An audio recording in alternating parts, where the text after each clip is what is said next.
17 কোটি কালেমাওয়ালা মুসলমান, তোমাদের দায়িত্ব হচ্ছে তা'মুরুনা বিল মা'রুফি ওয়া তানহাউনা আনিল মুনকার ওয়া তু'মিনুনা বিল্লাহ।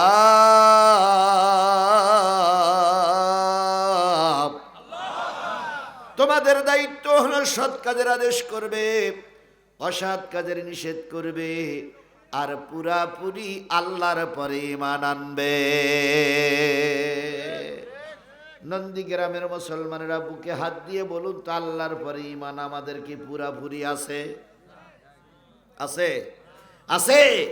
যদি তাই থাকতো, বিগত 15.5-16টা বছর মুসলমানদের এমনও সময় গেছে এক ওয়াক্ত নামাজ পড়েছে, আর এক ওয়াক্ত নামাজ পড়ার সুযোগ দেয়নি। আমি যে এলাকায় থাকি, আমার মসজিদে আসরের আজান হচ্ছে, মসজিদ সাহেব একটু প্রতিবন্ধী, পা একটু শর্ট, মানে পা খোড়া, উনি আজান দিচ্ছে আল্লাহু আকবার আল্লাহু আকবার আশহাদু আল্লাহ বলা শেষ, হঠাৎ করে একটা বাচ্চা যেই বলছে, চাচা গ্রামে বলো পুলিশ ঢুকেছে। আজান ওই পর্যন্ত ফেলাই রেখে দৌড়ি। বলুন তো, এরকম সময় আমাদের পার করতে হয়েছে না হয়নি? এখন আপনারা হাসতেছেন, কিন্তু এরকম সময় অনেকেরই পার করতে হয়েছে। যে পুলিশ ধরতেছে ও মুসলমান, যার হুকুমে ধরতেছে সেও মুসলমান, আর যে পালাচ্ছে এরাও মুসলমান। সেদিন কি অতীত হয়ে যায়নি? ওনারাই মঞ্চে দাঁড়িয়ে বলতেন, আমরা কি মুসলমান না? আমরা কি কালেমা পড়ি না? আমাদের নেত্রী দৈনিক 30-40 টাকা তাহাজ্জুদ নামাজ পড়ে। তারপরে ওদের ওই সেই স্বামী মুসলমান বলতেন, আমি 70-80 রেখাত করে তাহাজ্জুদ নামাজ, নফল নামাজ পড়ি। 70-80 রেখাত নামাজ যে ব্যক্তি পড়ে, 30-40 রেখাত নামাজ যে ব্যক্তি পড়ে, আল্লাহর কসমের ভিতরে সামান্য পরিমাণ ঈমান যদি থাকতো, আলেমদেরকে ধরে নিয়ে রাজপথে গুলি করে মারতে পারতো না। ওর ভিতরে সামান্য পরিমাণ ঈমান যদি থাকতো, আল্লামা সাঈদীর 13 বছর জেলখানায় আটকে রাখতে পারতো না। ওর ভিতরে সামান্য পরিমাণ ঈমান যদি থাকতো, খালেদা জিয়ারে বিদেশে না পাঠিয়ে দেশে কষ্ট করতে দিত না। কারণ ও মা, তুমিও মা।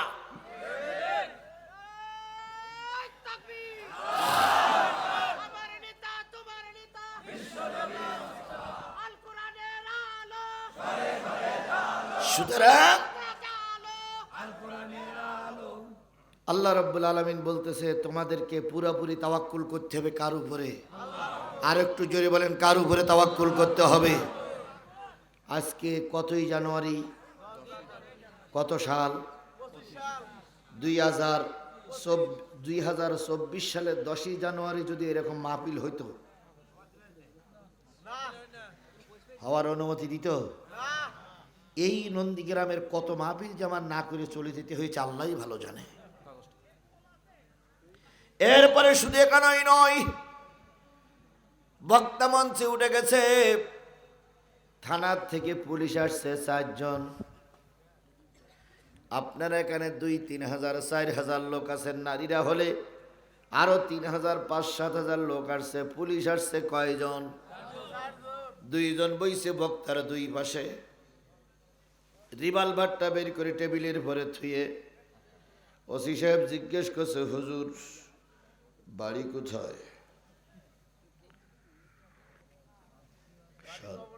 সাতক্ষীরা। কতদিন ধরে ওয়াজ করতেছেন?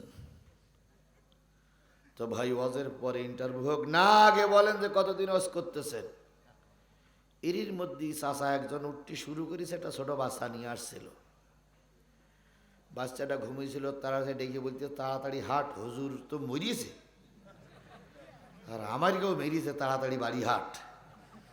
তো ছোট বাচ্চাটা বলছে, দাদা জুতো দোকান পাই নেই। জুতো পাই দিলে তুইও ধরা পড়বি, আমিও ধরা পড়বো। জুতো পরে নিয়ে গেলেও হবেন, কাল সকালবেলায় জুতো খুঁজ দিয়ে তুই এখন বাড়ি হাট। এরকম সময় আমাদের পার করতে হয়েছে না হয়নি? ও আমার জাতি, এই জন্য পুরোপুরি তাওয়াক্কুল আল্লাহর পরে করতে হবে। আল্লাহ তোমাকে জেলে নিয়ে যেতে পারে, আল্লাহ তোমাকে ফাঁসিতে ঝুলাতে পারে, আল্লাহ তোমাকে মামলায় দিতে পারে, আবার আল্লাহ তোমাকে অনেক দিন বাঁচাই রাখতে পারে। সেই আল্লাহর পরে তাওয়াক্কুল করে আজকের এই কোরআনের মাহফিলে বসেছি, যেন আল্লাহর দরবারে শুকরিয়া আদায় করছি। সবাই মিলে বলছে আলহামদুলিল্লাহ। আরেকটু জোরে বলুন তো আলহামদুলিল্লাহ। সর্বকালের সর্বশ্রেষ্ঠ মহামানব, যিনি এই পৃথিবীতে হাজারো কষ্ট করেছেন, কিন্তু একটি সেকেন্ডের জন্য, একটা বারের জন্য, একটা মিনিটের জন্য কোরআন থেকে দূরে সরে যান নাই।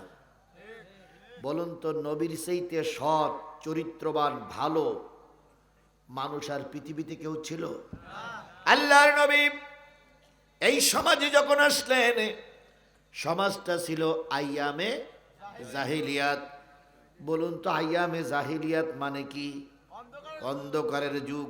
সেই সময় সূর্য কি পৃথিবীতে উদয় হতো না হতো না? সেই সময় চাঁদ কি উঠত?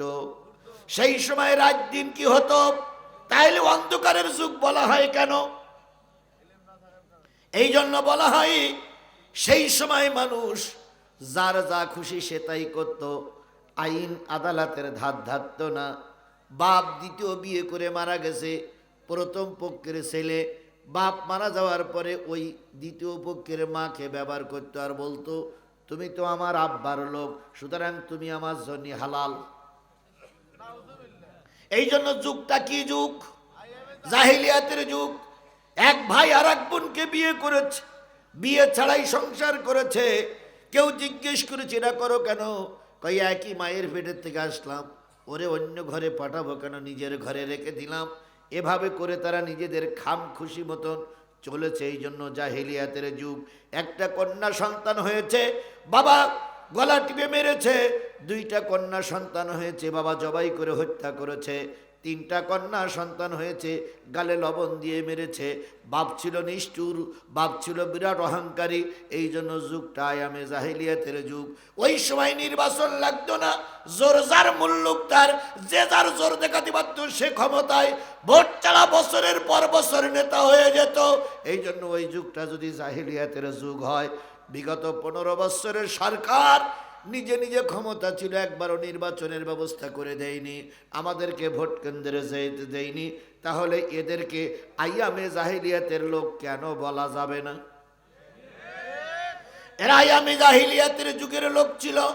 সাবেক প্রধানমন্ত্রীর ছেলে আর প্রধানমন্ত্রীর বোনের মেয়ে, একজন বিয়ে করেছে ইহুদি ছেলের সঙ্গে, আর একজন বিয়ে করেছে খ্রিস্টান মেয়ের সঙ্গে। মুসলমানের বাচ্চা খ্রিস্টানের মেয়ে, মুসলমানের মেয়ে ইহুদি ছেলে যদি বিয়ে করে, তাহলে বুঝতে হবে ওরা কোন জাতের মুসলমান। আবার বলতো, আমরা কি দেশ দরদি নই?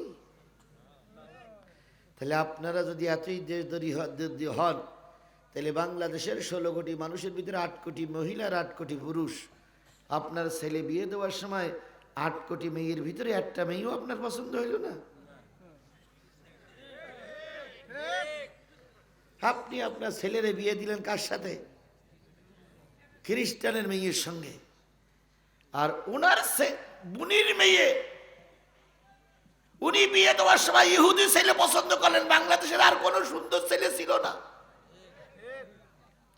আর এরা যখন বলে 30-40 টাকা তাহাজ্জুদ নামাজ পড়ি, কুকুর তখন রাস্তার থেকে মাথা উঁচু করি বলে, কথাটা কি হইল? তোমরা ইহুদি খ্রিস্টানের সাথে সম্পর্ক করিস, আর তোমরাই 30-40 টাকা তাহাজ্জুদ নামাজ পড়ো। এগুলো সব ছিল ওদের ভণ্ডামি, সব ছিল প্রতারক। সজ্জরে বলে ঠিক না ঠিক? সব ছিল প্রতারণা। শুধুমাত্র শেখ হাসিনা ছাড়া ওদের পরিবারের কোনো লোকে দেশে থাকতো